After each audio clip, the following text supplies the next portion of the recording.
The second thing I'd like to say this morning is don't expect the next generation to do our job. Any Trekkies out there, or Trekkers? Yes. Anyone repenting of that at the moment? No? There's only one Captain Kirk, and that's yes.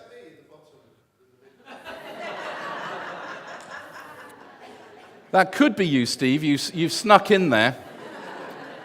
I'm just wondering who's going to be this guy here, Worf. There's Steve. Oh, it's charming, isn't it? And here we have Dr. McCoy, I think there was a famous line who said, words to this effect, I'm a doctor, Jim, not a forklift. There was another great line he said in Star Trek, he'll either live or die, Jim. More I can't say. Thanks, Doc. Don't expect the generation that's going to follow on after you and I to do the job that we're called to do. I get so annoyed in church life. It's interesting, after Terah dies, Abram is called and then moves forward, and it becomes apparent he's going to go to Canaan. Canaan is still the destination.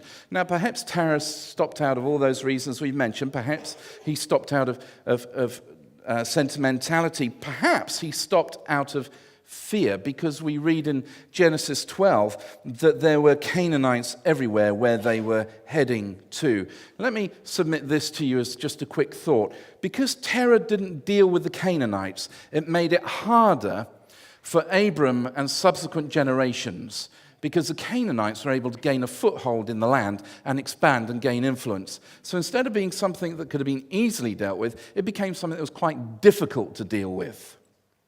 And yet Terah, well, he doesn't do it. I've been pondering this question. Please don't take this the wrong way, because you're all lovely. This obviously can't be a word for this church, because we're all just too nice. But here's the question.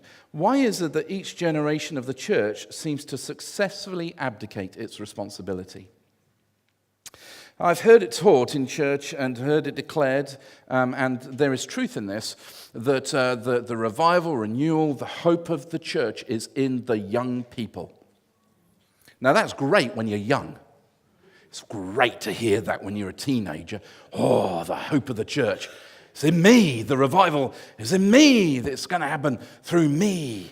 That's wonderful. I can remember being in church once and someone getting up and giving a prophetic word, and although I have to say in this case, pathetic word.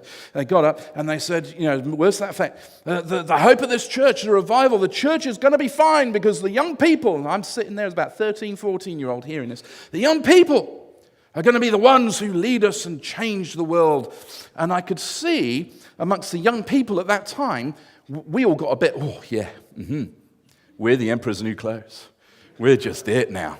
And I could see everybody around that church, about 50, 60 people at the time in that church, heave a sigh of relief, so we don't need to do anything. Thank goodness for that. But it was palpable.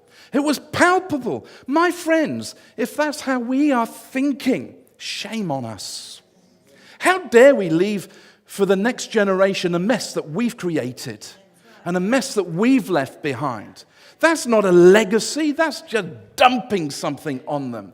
Now, I love our young people. I think they're filled with spectacular potential.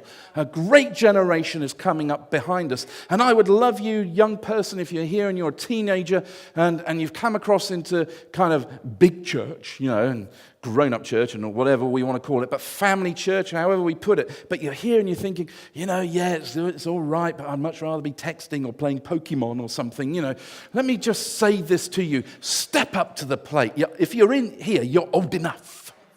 You can become a partner and a member of this church. I firmly believe that when you're 16, you're old enough to become what we call a junior partner in Life Church. You shouldn't be here because your parents are dragging you along. You should be dragging your parents along. Be the change of revival in your household. You can do it and you can be it. But let me also say this to you, young person. My ceiling, my limit of where I can get to needs to be your floor. And that should be the same for all of us. But so often it seems that my floor is the next generation's ceiling. Because we leave things undone. Because we think it's going to be them. Because, well, we're just tired. We've had enough. Keith, I'm 85 years old. What do I have left to give? Oh, I'm going to tell you about Caleb, aren't I? I'm going to say when he was 85, he went and did this. Listen, my friends, if you're still breathing, and for some of us, our biggest goal is just to be breathing when we wake up in the morning. I understand that. But if you're still here, if you still have a heart to intercede and see the kingdom of God come, you still have passion in your life for that, then pray for that, believe for that, and celebrate the fruit of your prayers. And if you're here, you're like me, you're in your early 40s.